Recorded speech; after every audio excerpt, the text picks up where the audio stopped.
अपनी प्राणेश्वरी श्री सती जी के विरह में व्याकुल होकर अपने गुणों तथा श्री सती जी के अनेक गुण एवं उनकी सुशीलता आदि सुनकर कुछ दिन कैलाश पर विराजमान रहे। फिर गृहस्थ धर्म को त्याग कर नग्न होकर कुछ समय तक सब लोगों में घूमते रहे। उसके बाद कैलाश पर वापस पधारे। फिर वहां आकर समाधि धारण कर लिया। कुछ समय के बाद सदाशिव समाधि से जल गए। समाधि के परिश्रम के कारण उनके मस्तक से पसीने की बूंद पृथ्वी पर गिर पड़ी। तब तो उससे एक बालक प्रकट हो गया जिसका लाल वर्ण था, चार भुजाएं थी, बहुत सुंदर था। वह प्रकट होते ही रोने लग गया। उसे देखकर संसारी मनुष्यों की भांति सदाशिव उसके पालन पोषण का विचार करने लगे। उस समय डरी हुई एक सुंदर स्त्री वहां आई और उस बालक को अपनी गोद में लेकर उसे दूध पिलाकर उसका मुख चुंबन किया तथा उसे लाड़ लगाने लगी। वह स्त्री और कोई नहीं थी, वह सर्वस्व स्वयं पृथ्वी ही आई थी। अंतर्यामी श्री महादेव जी ने समझ लिया और उसने बोले, हे पृथ्वी, इसका पालन पोषण बड़े प्रेम से करो। यह मेरे मस्तक के पसीने से उत्पन्न हुआ है। यह बालक तुम्हारे ही नाम से प्रसिद्ध होगा। सदाशिव के इन वचनों को सुनकर धरती माता उस बालक को गोद में उठाकर अपने स्थान पर चली गई। वहां वह सुखपूर्वक उसका लालन पालन करने लगी। पृथ्वी के नाम से उसका नाम भौम प्रसिद्ध हुआ। तब वह भौम अपनी युवावस्था में काशीपुरी आया। वहां बहुत समय तक भगवान शंकर का पूजन करता रहा। उसके बाद उसने शुक्र लोक से भी ऊपर का लोक प्राप्त किया। 10वें अध्याय में शिव हिमवान संवाद रुद्र बले बसे कैलाश पर जान ठोर निर्वाद।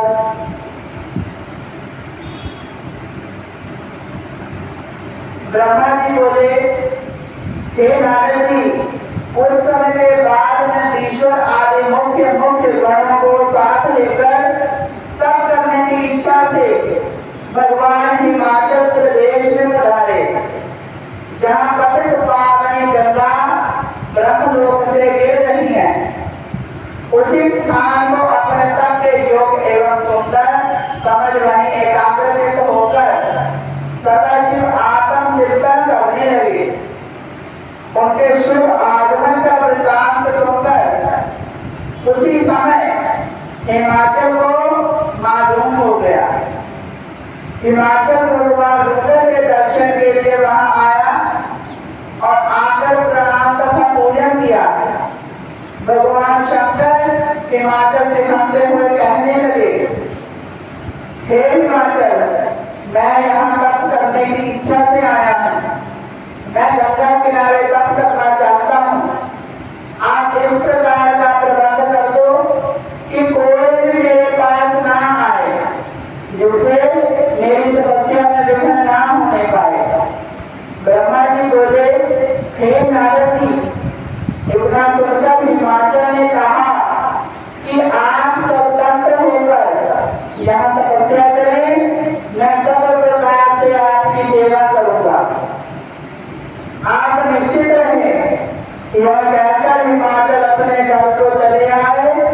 मैना को आकर सब वृत्तांत सुना दिया और अपने सेवकों को बुलाकर कहा कि श्री गंगा जी के तट पर प्रकट होने के स्थान पर आज से कोई ना जाए। मेरी आज्ञा ना मानकर वहां चला गया तो उसे मैं कठिन दंड दूंगा। ब्रह्मा जी बोले, हे नारद जी, कुछ दिनों के बाद पुष्प फल आदि लेकर श्री पार्वती को साथ लेकर हिमाचल भगवान उधर के पास पहुंचे। वहां जगत के स्वामी भगवान शंकर को प्रणाम करके श्री पार्वती जी को भगवान के सम्मुख ले जाकर हिमाचल कहने लगे, हे भगवान, ये मेरी कन्या पार्वती है, आपकी सेवा करना चाहती है और अब मैं इसे आपकी सेवा में लाया हूँ। कृपा आप इसे अपनी दासी जानकर सेवा में अंगीकार करें। यह सुनकर सदाशिव अपने नेत्र खोले और सामने संपूर्ण गुण से युक्त सुंदर अंगों वाली उमा को देखा। तब हिमाचल से कहने लगे कि हे हिमाचल, यह कन्या चंद्रमा के समान सुंदर रूपवती है, इस कारण इसका यहाँ आना पसंद नहीं करता, क्योंकि इस प्रकार की मायावादी स्त्रियों को आने से तपस्वियों की तपस्या में विघ्न पड़ जाते हैं। तब हिमाचल ने इस प्रकार के निष्ठुर एवं इच्छा रहित सदाशिव वचन सुने, तब उसका मन अत्यंत व्याकुल एवं चिंतातुर हो गया। 11वें अध्याय में ईश्वर आज्ञान प्रकृति पुरुष की व्याख्या, तब ईश्वर का महान। भगवान शंकर के वचन सुनकर पार्वती जी बोली, हे योगीश्वर, आपने जो कुछ पिताजी से कहा है उसका उत्तर मैं स्वयं देती हूँ। हे अंतर्यामी, आपने एक महान तप करने का निश्चय किया है। ऐसा तप क्या शक्ति युक्त नहीं? यही शक्ति सब कर्मों की प्रकृति मानी गई है। इसी से भी चराचर जगत की रचना पालन कर हुआ है। आप थोड़ा विचार करें, यह प्रकृति क्या है और आप कौन हैं? यदि प्रकृति ना हो तो शरीर का स्वरूप किस प्रकार होंगे? इस प्रकार प्राणधारी सदाशिव शक्ति का पूजन तथा बंधन आदि करे तो जगत का क्रम सदा चलता रहे। यह सुनकर सदाशिव बोले, हे पार्वती जी, मैं तप द्वारा प्रकृति का नाश कर चुका हूँ, अब तत्व रूप में स्थिर हूँ। साधु पुरुष को प्रकृति संग्रह करना उचित नहीं। तब इस प्रकार के वचन सुनकर लौकिक व्यवहार के अनुसार हंसकर श्री पार्वती जी कहने लगी, हे योगीराज, आप किस प्रकार की बात कर रहे हैं? थोड़ा विचार कर रहे हैं?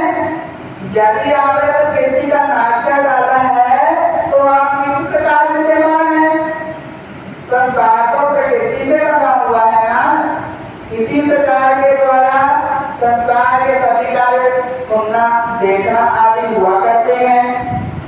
क्या आप प्रकृति का तत्व नहीं जान रहे? मैं ही प्रकृति हूँ, आप पुरुष हो।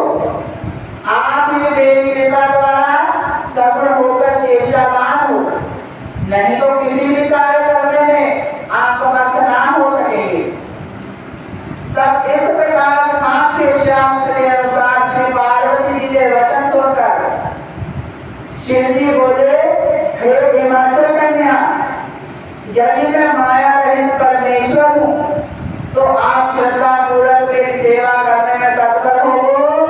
इतना कहकर तब सदाशिव हिमाचल से बोले, अब हमें तप करने की इच्छा है और तुम्हारी कन्या के लिए आज्ञा है कि वह नित्य आकर मेरे दर्शन किया करेंगी। यह सुनकर हिमालय प्रसन्न हुए और पार्वती के साथ लेकर अपने घर को चले आए। उसी जैसे श्री पार्वती जी नित्य ही भगवान के दर्शन करने आने लगी। सखियां भी साथ हुआ करती थी। वह आकर उनका षोडशोपचार 16 प्रकार से पूजा करती, उनके चरणों से धोकर का नित्य ही चरणामृत लेती। इस प्रकार पूजन करके घर प्रकार के पूजन आदि में पार्वती जी को बहुत सा समय बीतने लगा। कभी कभी तो श्री पार्वती जी अपनी सखियों के साथ मिलकर काम उत्पादन गायन भी करने लग जाती। एक दिन सदा शिव ने इस प्रकार पार्वती जी को अपनी सेवा में तत्पर देखकर विचार किया कि यह काली उमा महेश्वरी तभी तक करेगी जब उसके द्वारा अभिमान का बीज अंकुर नाश हो जाएगा, और इसको ग्रहण भी तो मैं तभी करूंगा, तभी इसको अपनी पत्नी बनाऊंगा। ब्रह्मा जी बोले, हे नारद जी, ऐसा विचार कर भगवान शिव ने अपने ध्यान में तत्पर हो गए, किंतु उनके मन में श्री पार्वती जी के लिए एक प्रकार की चिंता ने आकार निवास कर लिया। इसी कारण वे गिरजा से जितने ही देखते और पार्वती जी बड़ी श्रद्धा और प्रेम से शिवा चिंतन पूजा एवं दर्शन नित्य करने लगी। जितना देखकर तारकासुर से पीड़ित हुए मुनि तथा इंद्रादिक देवताओं ने ब्रह्मा जी से कहा, और ब्रह्मा ने कामदेव को आज्ञा दी। आज्ञा पाकर कामदेव वहां पहुंचे और अनेक प्रकार की माया वहां पढ़ाने लगे, किंतु भगवान रुद्र उससे कभी चलायमान न हुए। प्रत्युत काम को जलाकर भस्म कर डाला।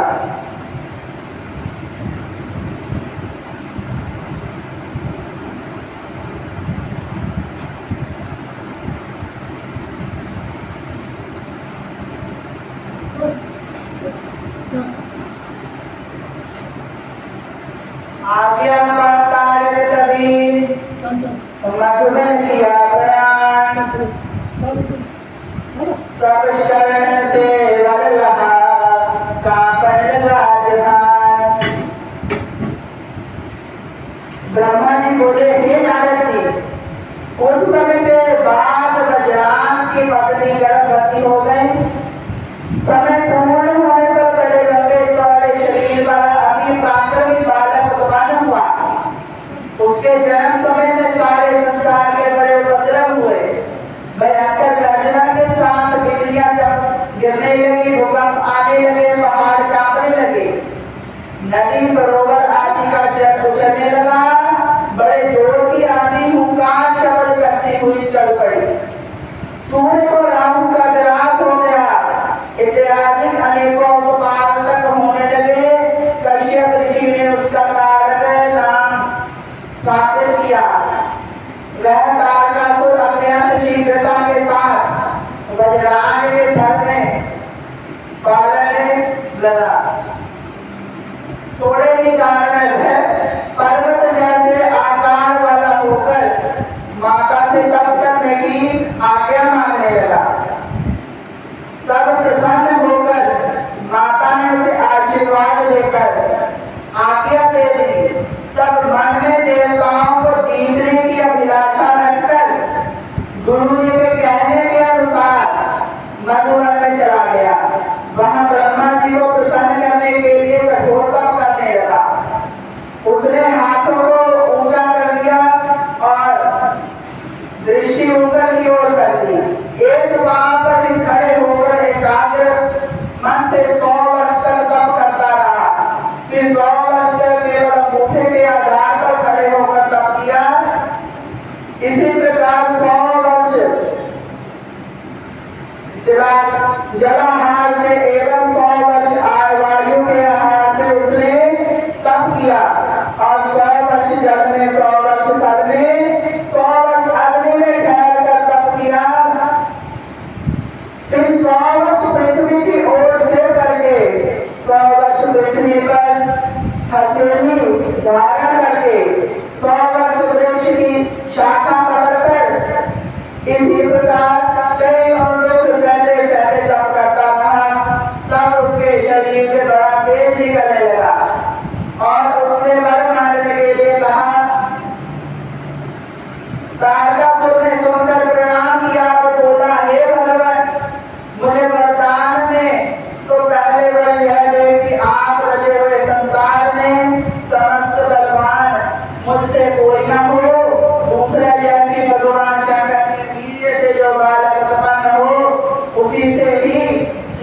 हुए शस्त्र से मेरी मृत्यु हो, किसी प्रकार की मृत्यु ना हो। तब ब्रह्मा जी ने तथास्तु कह दिया।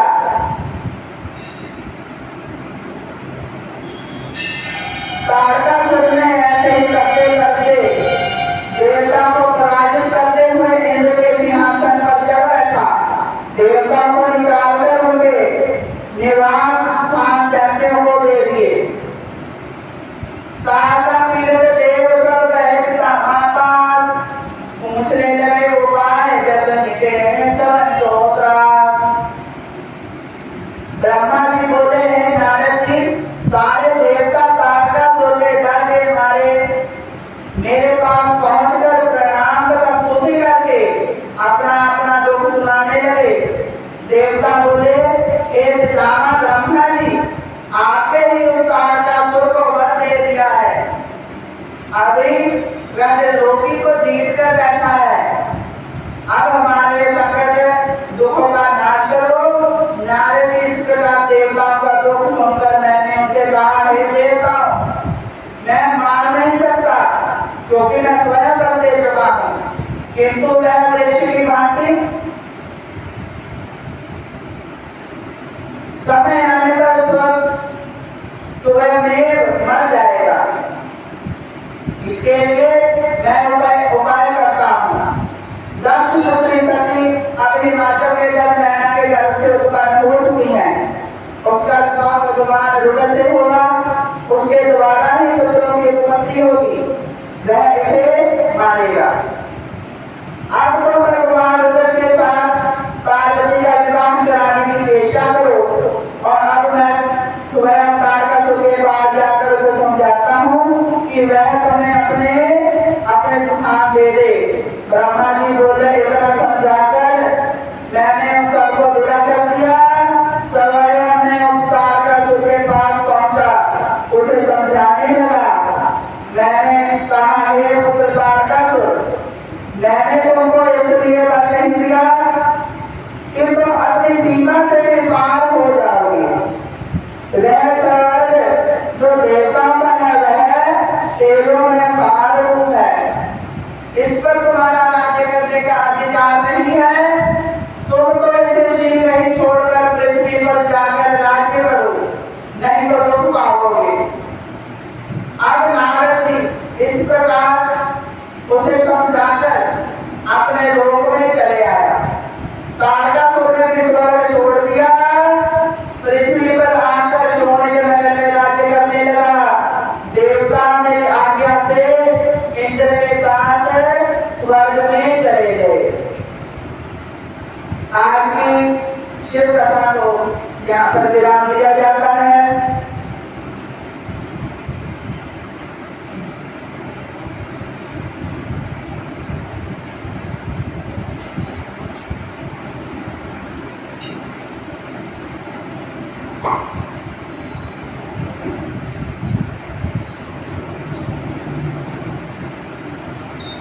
लाओ बोले यह भोग गरीब का, लाओ बोले यह भोग गरीब का, भोग गरीब का दिल है अमीर का।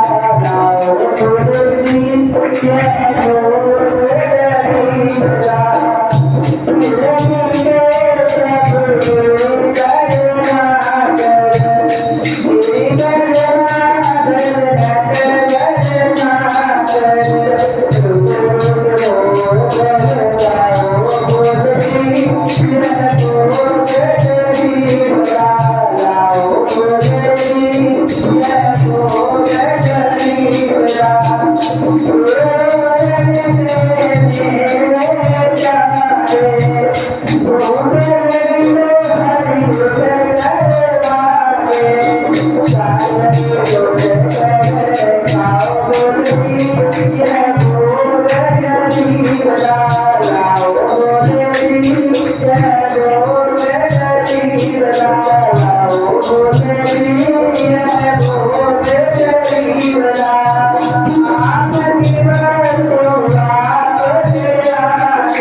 भोजन पाए कि तेरा दास शरण हो जाए।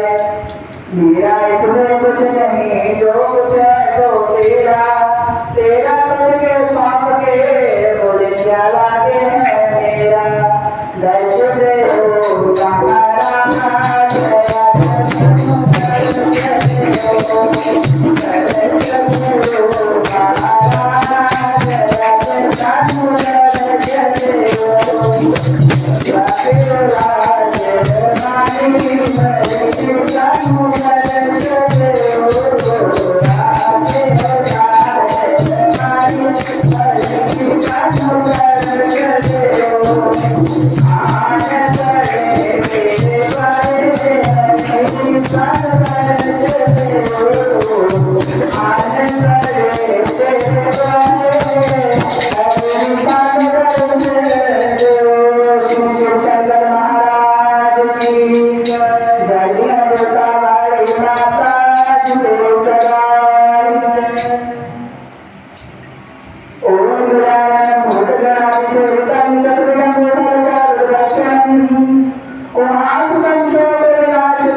शिवशंकर महाराज की जय।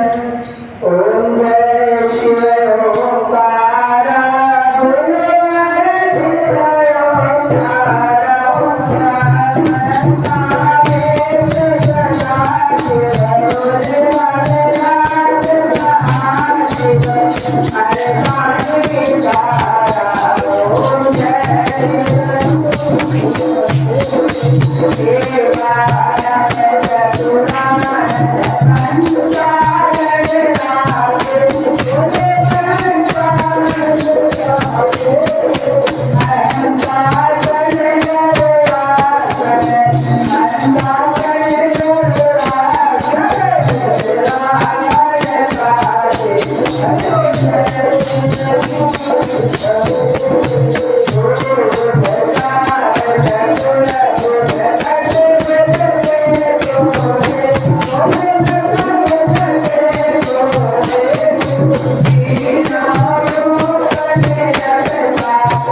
Okay.